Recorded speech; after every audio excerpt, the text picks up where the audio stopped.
La grande salle du Conseil de la Fédération se tut tandis que les lumières d'urgence pulsaient en rouge dans le dôme de cristal. Autour de la salle circulaire, les représentants de 30 espèces pacifiques, de voyageurs spatiaux, observaient avec horreur la réalisation de leurs pires craintes sur l'immense écran devant eux. Ils avaient franchi la ligne de défense extérieure. Annonça la première sonnerie, ses mains bleutées tremblant tandis qu'il agrippait le podium.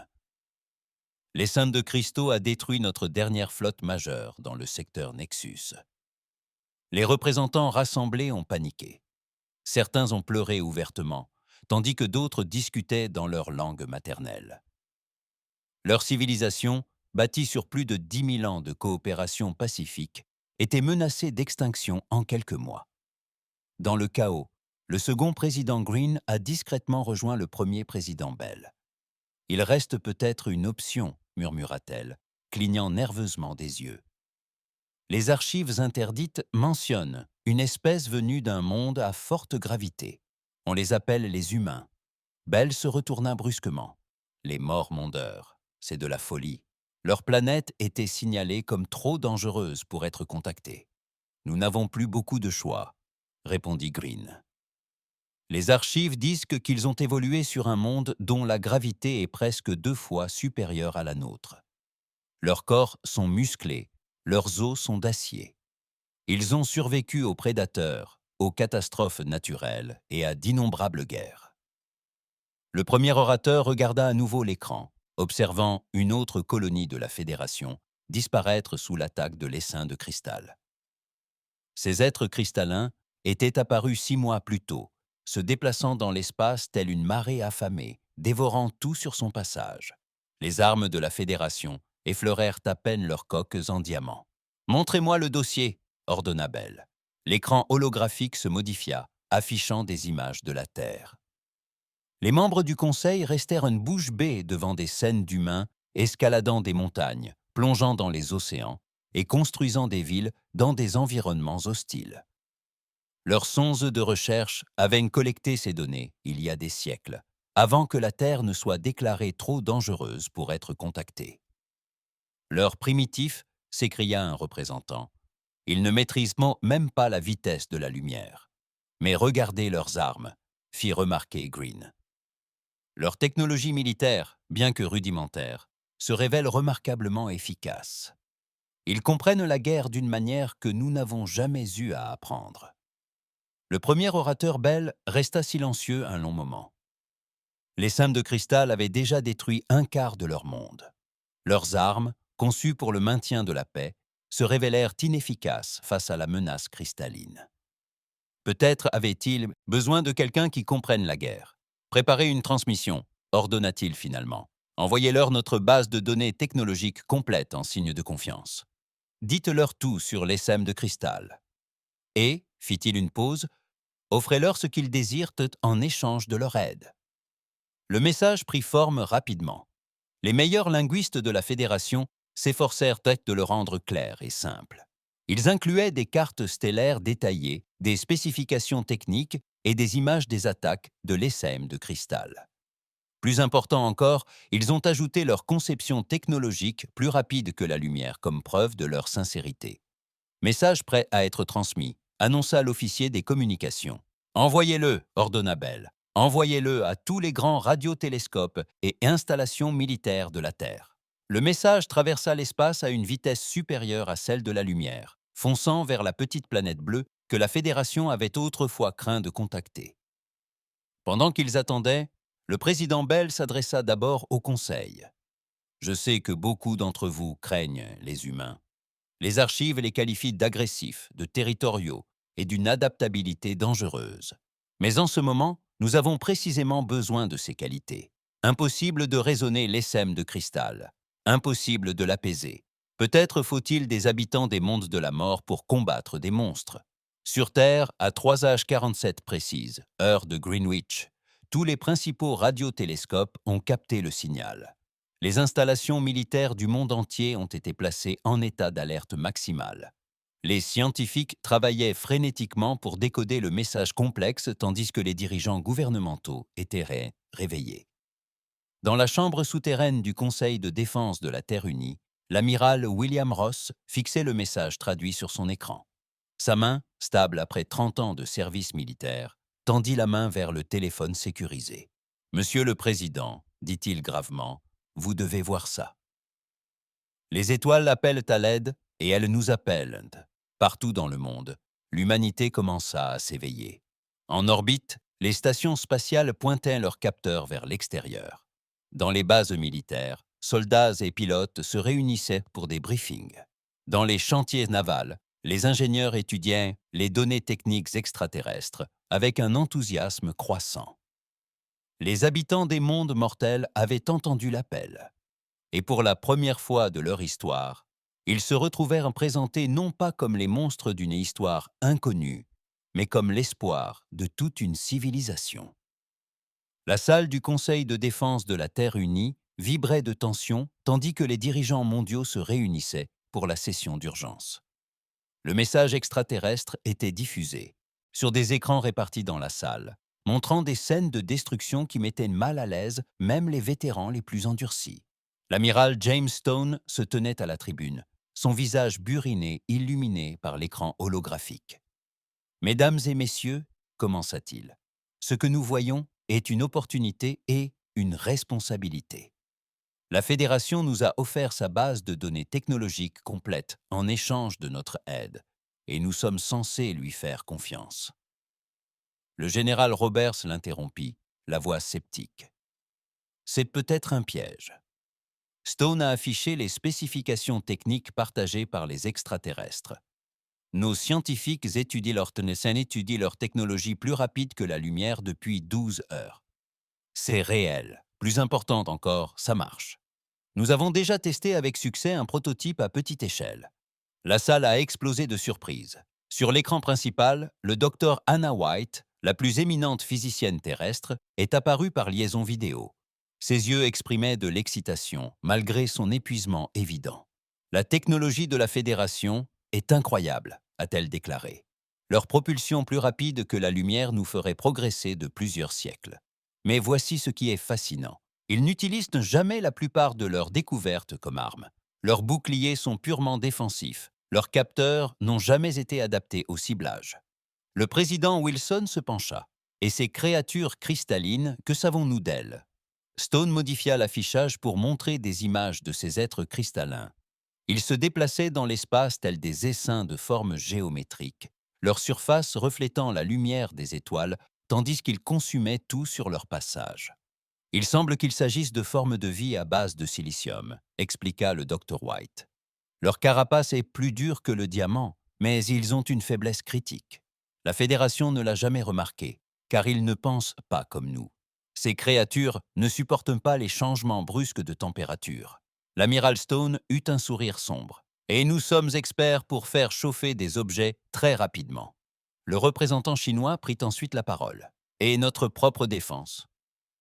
Si nous envoyons des vaisseaux à leur secours, qu'est-ce qui protège la Terre ?»« La technologie des boucliers de la Fédération, » répondit Stone. « Nous pouvons avoir un bouclier de défense planétaire opérationnel en quelques semaines. Leur technologie, combinée à notre expérience militaire, nous confère des avantages qu'ils n'imaginaient pas. » Le débat dura des heures. Les chefs militaires étudiaient les images de combat. Les économistes calculaient les avantages de la technologie extraterrestre et les politiciens débattaient des risques et des avantages. Pendant tout ce temps, l'amiral Stone restait patiemment là, répondant aux questions et expliquant les possibilités. Finalement, le président Wilson a appelé au silence. « Nous avons tous vu les preuves. Nous avons tous entendu les arguments. À nous de décider. Allons-nous nous cacher derrière nos nouveaux boucliers et laisser périr une civilisation extraterrestre, ou allons-nous prouver que la force de l'humanité peut servir à protéger les autres ?» Le vote commença. Un à un, les dirigeants mondiaux enregistrèrent leurs décisions. La tension monta à mesure que le décompte approchait. « Le vote est terminé », annonça le secrétaire du Conseil. La motion d'aide à la Fédération fut adoptée par 68% des voix. L'amiral Stone s'avança immédiatement. « Alors, avec votre permission, Monsieur le Président, j'aimerais lancer l'opération Gardien immédiatement. Nous avons déjà sélectionné nos meilleurs vaisseaux à moderniser. La technologie de la Fédération nous permettra de les remettre à neuf en quelques jours au lieu de plusieurs mois. Très bien, amiral. Le président Wilson acquiesça. Vous avez toute autorité. Combien de temps avant le lancement? Dans 2 semaines, pour le premier groupe de combat, répondit Stone avec assurance. Nous commencerons par nos nouveaux porte-avions et destroyers. L'équipe du Dr. White a déjà trouvé comment combiner nos armes avec leur technologie de bouclier. À la fin de la réunion, l'amiral Stom resta sur place, étudiant les images des mondes de la Fédération en flammes, sous l'assaut de l'Essème de cristal. Il repensa à la longue histoire guerrière de l'humanité, à la façon dont chaque avancée technologique avait d'abord été testée au combat. La Fédération craignait tellement la guerre qu'elle n'en tira jamais les leçons. Il lui fallait désormais quelqu'un qui comprenne à la fois l'art de la guerre et l'importance de protéger les innocents. Faites passer le message à tous les commandements militaires, ordonna-t-il à ses aides de camp. L'opération Gardien commence maintenant. Il est temps de montrer à la galaxie ce dont l'humanité est capable lorsqu'elle se bat pour quelque chose de plus grand que soi. Partout dans le monde, les bases militaires entrèrent en action. Les vaisseaux furent mis en position pour être modernisés, les équipages entamèrent un entraînement intensif aux nouvelles technologies, et les usines se lancèrent dans la production de guerre. L'humanité avait pris sa décision. Les habitants de Death Worlds partaient et en guerre, non pour la conquête ou la gloire, mais pour sauver ceux qui ne pouvaient se sauver eux-mêmes. La capitaine Lisa Reed se tenait sur le pont d'observation de la station spatiale Unity, observant les ouvriers en combinaison spatiale s'agglutiner autour de son vaisseau. Le Terran Dawn, le tout nouveau porte-avions terrestre, était en pleine transformation. Sa coque brillait désormais du brillant argenté du blindage de la Fédération et de nouvelles armes hérissaient ses flancs. Impressionnant, n'est-ce pas? L'amiral Stone s'approcha d'elle. Il y a 2 semaines, ce vaisseau ne pouvait quitter l'orbite terrestre. Maintenant, il est presque prêt à traverser la galaxie. Lisa hocha la tête, les yeux fixés sur l'imposant vaisseau. L'équipage s'habitue encore au contrôle de gravité artificielle. Ils disent que c'est étrange quand elle change pendant les manœuvres de combat. C'est notre avantage, sourit Stone. La Fédération construit ses vaisseaux pour le confort, en maintenant la gravité à un niveau normal. Notre peuple peut en supporter bien plus. À ce propos, comment se portent les nouveaux pilotes de chasse? Mieux que prévu, répondit Lisa. Après avoir appris que la technologie de la Fédération leur permettait d'atteindre des forces gravitationnelles plus élevées sans s'évanouir, ils ont commencé à repousser leurs limites. Nous observons des manœuvres qui auraient été impossibles auparavant. Sous eux, un énorme canon laser était en cours d'installation sur la proue du Terrandon. La Fédération l'avait conçu pour la recherche scientifique, mais les ingénieurs terriens avaient d'autres idées. Ils l'avaient modifié pour chauffer rapidement de petites zones, parfait pour exploiter la vulnérabilité de l'essaim de cristaux aux variations de température. Le commandant Taylor annonce que les améliorations du moteur sont terminées, poursuivit Lisa. La propulsion à fusion combinée aux systèmes énergétiques de la Fédération nous confère une vitesse supérieure à tout ce qu'ils ont enregistré. Ils n'avaient jamais pensé à utiliser cette technologie de cette façon. Stone consulta sa tablette au fur et à mesure de l'arrivée de nouveaux rapports. 5 autres vaisseaux avaient terminé leur mise à niveau, le Thunderchild et le Lightning Strike du destroyer, ainsi que l'Iron Will, le Defender et le Guardian du croiseur. Chacun représentait l'alliance parfaite entre conception humano-militaire et technologie extraterrestre. L'interphone de la station grésilla. Capitaine Reed, au pont d'entraînement. Vos pilotes sont prêts pour le nouveau simulateur. Allez, fit Stone d'un signe de tête. Préparez-les, décollage dans 48 heures. Lisa se hâta dans les couloirs de la station, croisant les équipages pressés de terminer les derniers préparatifs. Sur le pont d'entraînement, 30 pilotes se tenaient près des nouveaux simulateurs. Ces machines utilisaient la technologie de la Fédération pour créer des répliques parfaites de combat spatial. Bon, les gars, annonça-t-elle, aujourd'hui, nous nous exerçons à des manœuvres de combat à forte charge contre des cibles cristallines. N'oubliez pas, ces ennemis ne pensent pas comme nous. Ils ne s'attendent pas à ce que les vaisseaux mettent délibérément à rude épreuve leurs propres équipages. C'est là notre avantage. Les pilotes s'attachèrent, tandis que Lisa observait leurs essais. Sur les écrans, des chasseurs simulés, d'anciens dans l'espace, effectuant des virages qui auraient tué des humains sans protection. Les boucliers de la Fédération et les amortisseurs à inertie leur permettaient de repousser les limites, tandis que leurs armes retournaient contre eux les carapaces de l'essaim de cristal par des échauffements et des refroidissements rapides. « Mieux !»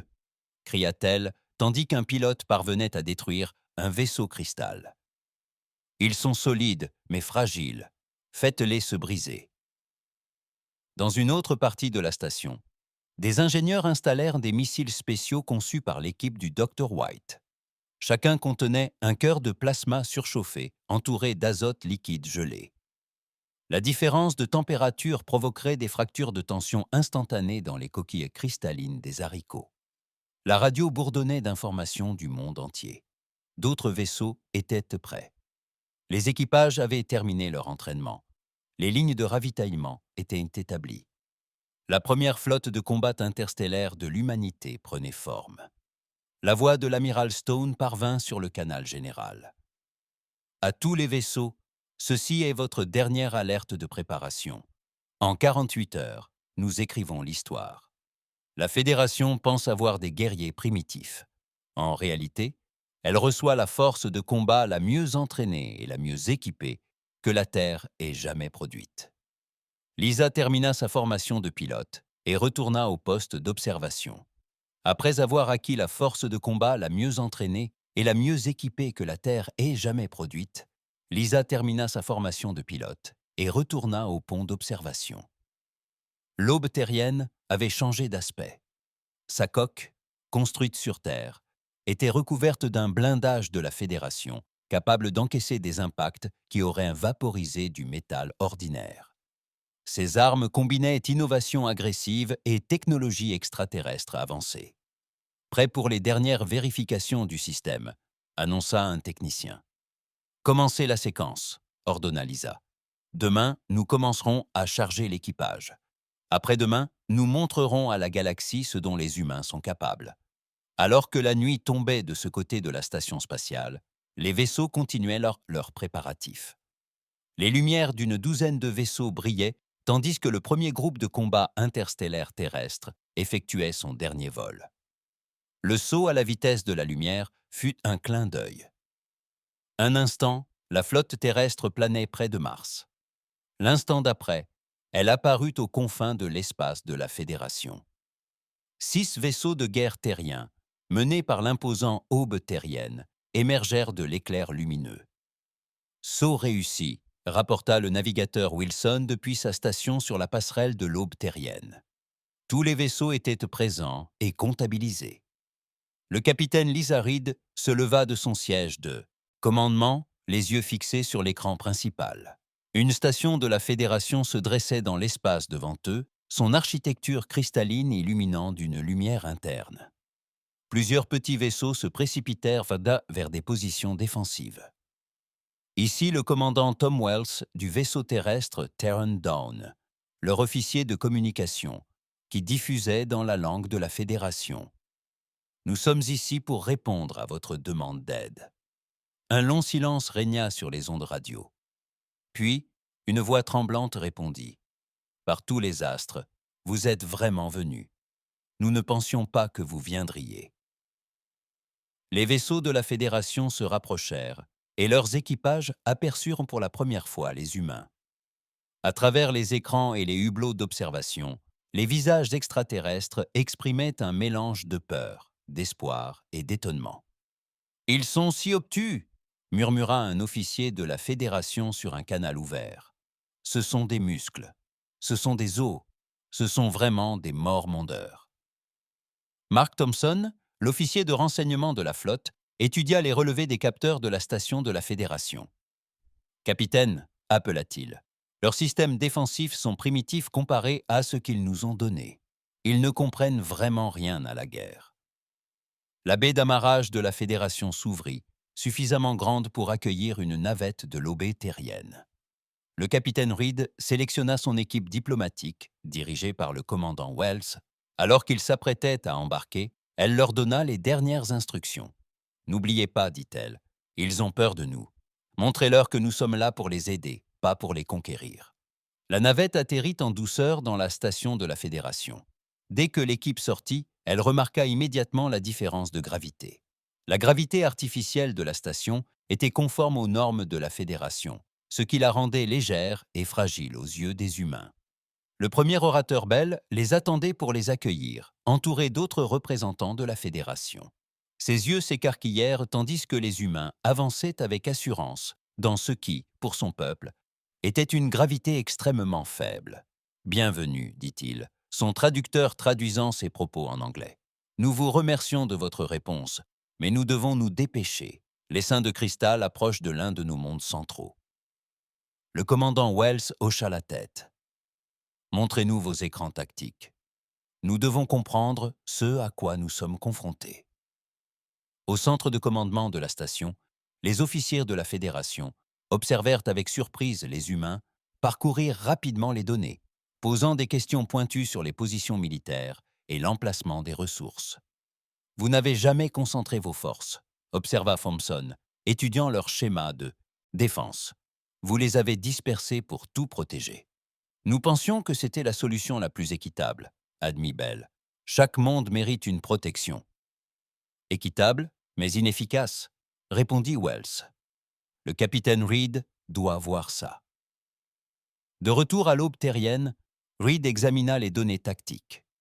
L'essaim de cristal se déplaçait exactement comme prévu, suivant les schémas habituels de tout prédateur.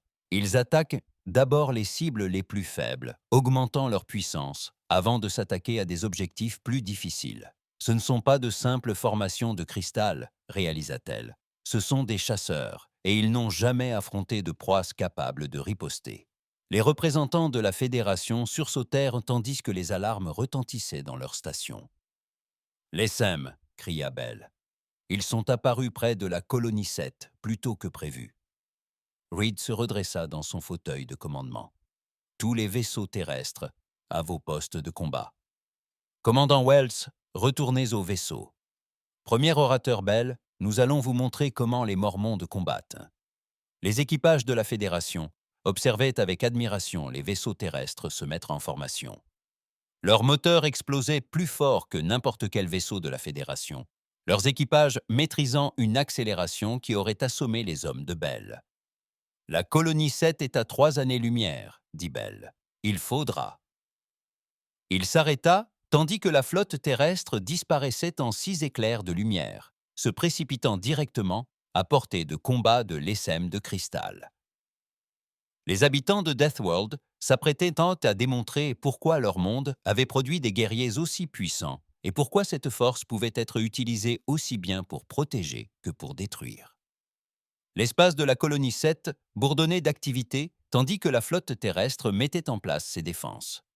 Le capitaine Reed se tenait sur la passerelle du Terran Dawn, observant les vaisseaux de la Fédération s'entraîner à la nouvelle formation de combat qu'elle avait conçue. « Ils apprennent vite, » remarqua le commandant Wells, « mais ils reculent quand les forces gravitationnelles deviennent trop élevées. »« C'est bien, » répondit Reed. « On n'a pas besoin qu'ils combattent comme nous. On a juste besoin qu'ils maintiennent l'essaim distrait pendant qu'on les frappe latéralement. » Sur l'écran principal, les pilotes de la Fédération peinaient à reproduire les manœuvres agressives que les chasseurs humains exécutaient avec aisance. Leurs vaisseaux étaient rapides et bien construits, mais leurs équipages ne pouvaient pas supporter le même stress physique que les humains avaient évolué pour endurer. La voix de Mark Thompson résonna dans le com, que les humains avaient évolué pour endurer. La voix de Mark Thompson résonna dans le com. « Capitaine, vous devez voir ça. » Nous avons analysé le schéma d'approche de l'essaim de cristaux. Dans la salle tactique, Thompson présenta une carte 3D montrant les déplacements de l'ennemi. « Ils attaquent toujours en spirale, » expliqua-t-il. « Ils sont comme des requins qui tournent autour de leur proie, mais cela permet de prédire où ils se trouveront. » Reed étudia le schéma, un plan se dessinant dans son esprit. Ils n'avaient jamais affronté d'ennemis aussi rapides. Ils ne savent peut-être pas comment gérer les cibles qui peuvent les déjouer. Le commandant local de la Fédération, l'amiral Gray, les rejoignit dans la salle tactique. Ses 4 yeux s'écarquillèrent, en regardant les chasseurs humains effectuer des virages serrés à grande vitesse. « Impossible », marmonna-t-il. « Les forces gravitationnelles de ces virages tueraient n'importe lequel de nos pilotes. C'est pourquoi nous demandons à vos vaisseaux de se concentrer sur des positions défensives, » expliqua Reed. « Vos boucliers sont excellents. Tenez le centre, protégez la colonie. Nous nous chargeons des attaques. » Dans le hangar principal de la colonie, des ingénieurs humains collaboraient avec des techniciens de la Fédération pour modifier leurs armes. Les faisceaux d'énergie de la Fédération, conçus pour l'exploitation minière des astéroïdes, étaient transformés en outils de coupe précis, capables de trancher le cristal selon des angles précis. Des outils de coupe capables de trancher le cristal selon des angles précis. « Voyez, ces points de tension », a souligné un ingénieur. « Appliquez-les avec de brusques variations de température et le cristal se brise le long de lignes de rupture naturelles. » C'est de la géologie élémentaire combinée à de la physique. La voix du Dr White grésillait dans le micro. « Capitaine, les modifications du capteur sont terminées. Nous pouvons désormais suivre la structure interne de chaque vaisseau cristallin. Leurs points faibles apparaissent clairement sur les écrans de visée. » Reed a convoqué un dernier briefing pour tous les commandants de vaisseaux. Les officiers de la Fédération étaient assis, nerveux, tandis qu'elle élaborait le plan de bataille, leur traducteur faisant des heures supplémentaires pour suivre ses instructions rapides et précises. « N'oubliez pas, a-t-elle insisté, ils pensent que comme des prédateurs parce qu'ils sont des prédateurs. Mais chaque prédateur possède des schémas d'attaque de base. Nous les utiliserons contre eux. » Les équipages humains se déplaçaient avec un manque d'entraînement, chargeant des missiles spéciaux et calibrant leurs nouvelles armes. Des années d'exercice militaire, combinés à une technologie extraterrestre avancée, ont créé un niveau de préparation jamais atteint par la Fédération. « La première vague approche », rapporta Thomson. Les capteurs longue portée indiquent la présence d'au moins 300 vaisseaux cristal. Reed activa le canal de la flotte. Tous, les vaisseaux, position de combat, vaisseaux de la Fédération, rejoignez vos coordonnées défensives. Chasseurs terrestres, préparez-vous au décollage. Les équipages de la Fédération observèrent avec stupéfaction les pilotes humains courir vers leurs chasseurs, se déplaçant avec aisance dans la faible gravité. Chaque chasseur avait été équipé de boucliers et de moteurs de la Fédération, mais conservait ses armes de conception humaine. « Ils sont si calmes », observa l'amiral Gray. « Comment peuvent-ils l'être face à de telles difficultés ?»« Parce que c'est pour cela que nous nous sommes entraînés », répondit Reed. « Pas seulement ces dernières semaines, mais toute l'histoire de l'humanité. Nous avons appris la guerre à nos dépens en nous battant nous-mêmes. Maintenant, nous utilisons ces compétences pour protéger les autres. » Des signaux d'alerte clignotèrent sur tous les écrans. Les seins de cristaux étaient entrés dans la zone de détection extérieure. Leur corps cristallin reflétait la lumière des étoiles, les faisant ressembler à un nuage de diamants se déplaçant dans l'espace. Vaisseau prêt. Commande Reed. Défenseurs de la Fédération, activez vos boucliers.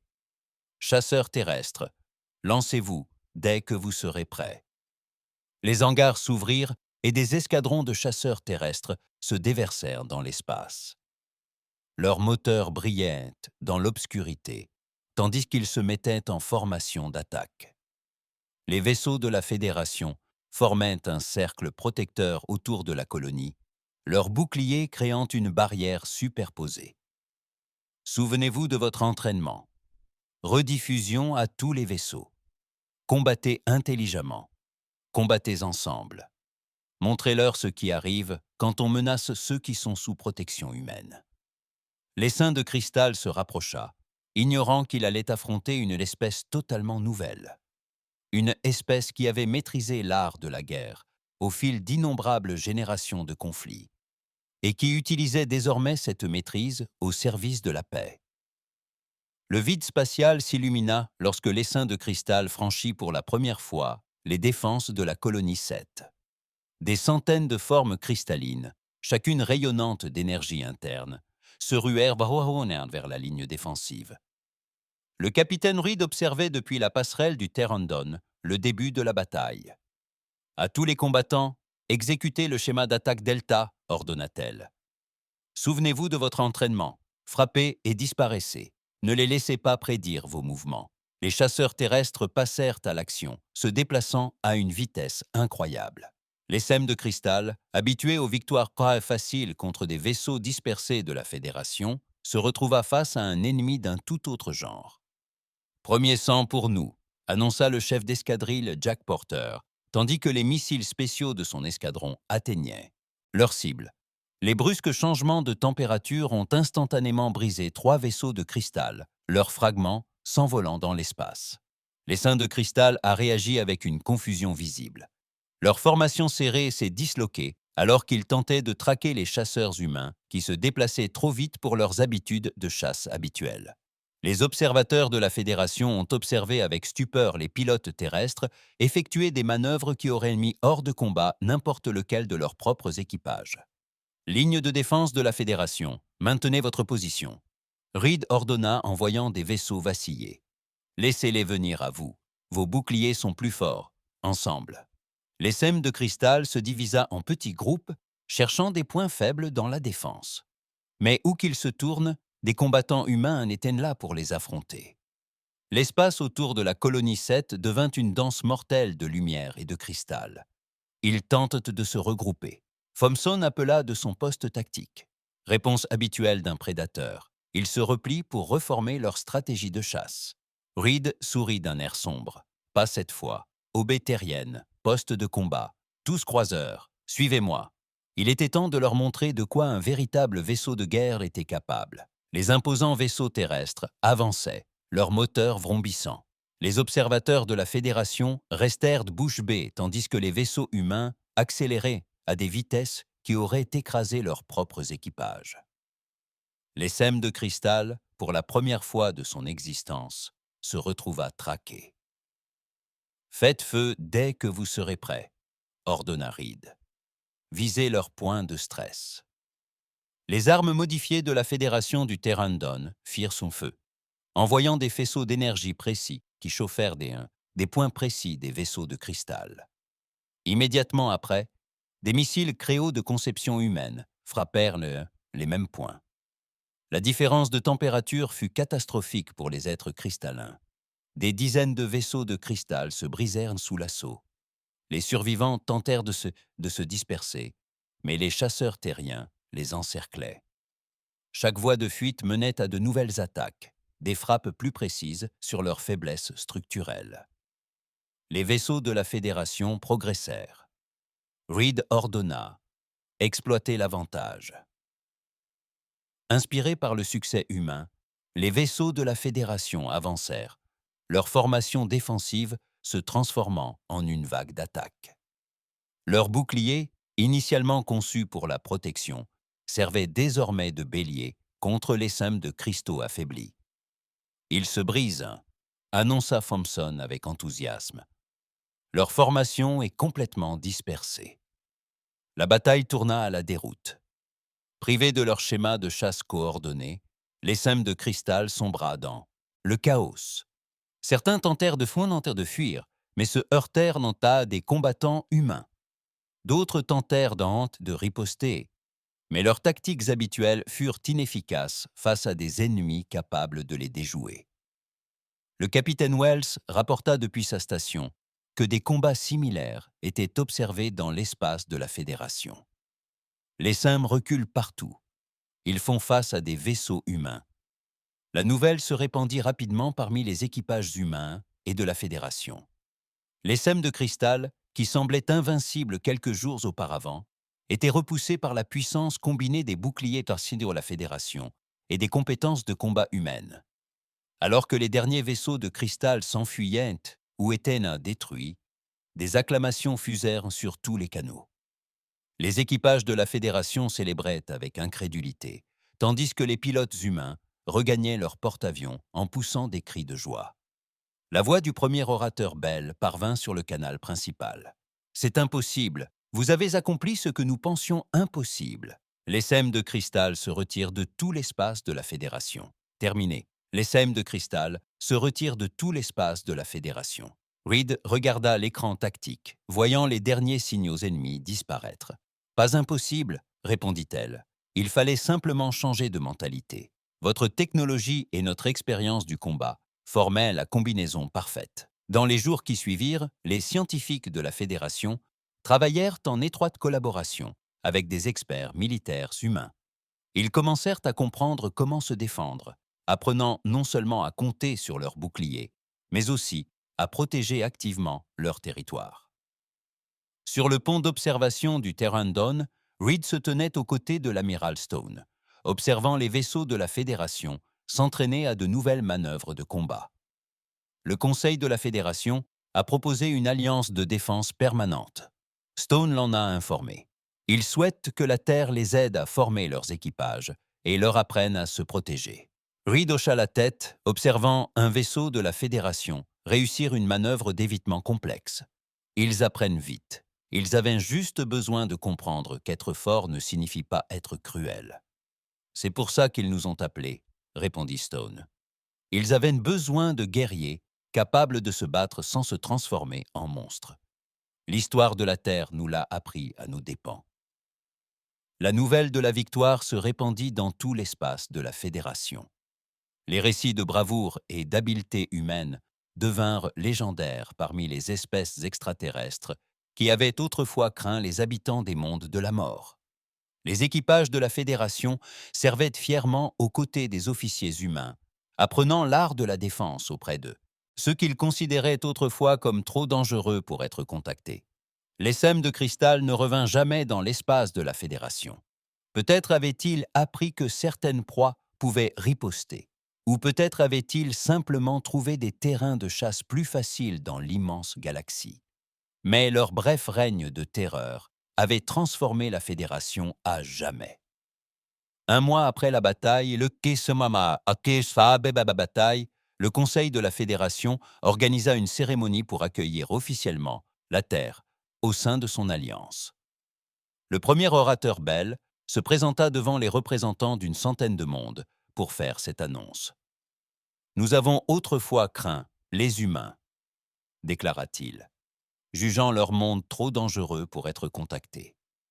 Nous avions raison sur leur force, mais tort sur leur cœur. Ils ont prouvé qu'être puissant ne signifie pas être cruel. Être guerrier ne signifie pas être conquérant. Les habitants du monde de la mort ne sont pas venus pour détruire, mais pour protéger, et ce faisant, ils nous ont appris que la véritable force ne réside pas dans l'évitement du conflit, mais dans la défense de ceux qui ne peuvent s'en sortir seuls. » Le capitaine Reed, présent avec son équipage lors de la cérémonie, était fier non seulement de leur victoire, mais aussi de ce qu'elle représentait. L'humanité avait fait ses premiers pas dans une galaxie plus vaste, non pas en conquérant ou en sauvage, mais en protecteur. « Prêt à rentrer ?» lui demanda Stone, après la cérémonie. Reed observa les vaisseaux de la Fédération arborant désormais des insignes terrestres aux côtés des siens. « Pas encore, » sourit-elle. « Nous avons encore beaucoup à leur apprendre, et peut-être même quelque chose de ça à apprendre nous-mêmes. » L'histoire de la réponse de l'humanité à l'appel désespéré de la Fédération devint légendaire dans toute la galaxie, mais surtout, elle marqua le début d'une ère nouvelle. Les habitants des mondes de la mort s'étaient révélés non seulement de puissants guerriers, mais aussi de précieux alliés et des amis de confiance. Alors que la flotte terrestre se préparait pour sa prochaine mission d'entraînement avec les équipages de la Fédération, Reed songea au chemin parcouru. Ils avaient transformé la longue histoire conflictuelle de leur monde en une force de paix. La galaxie avait appelé à l'aide, et l'humanité avait répondu non par la conquête, mais par la protection. Les habitants des mondes de la mort avaient enfin trouvé leur place dans la galaxie, non pas comme des monstres à craindre, mais comme des gardiens à accueillir. Et c'était peut-être là leur plus grande victoire.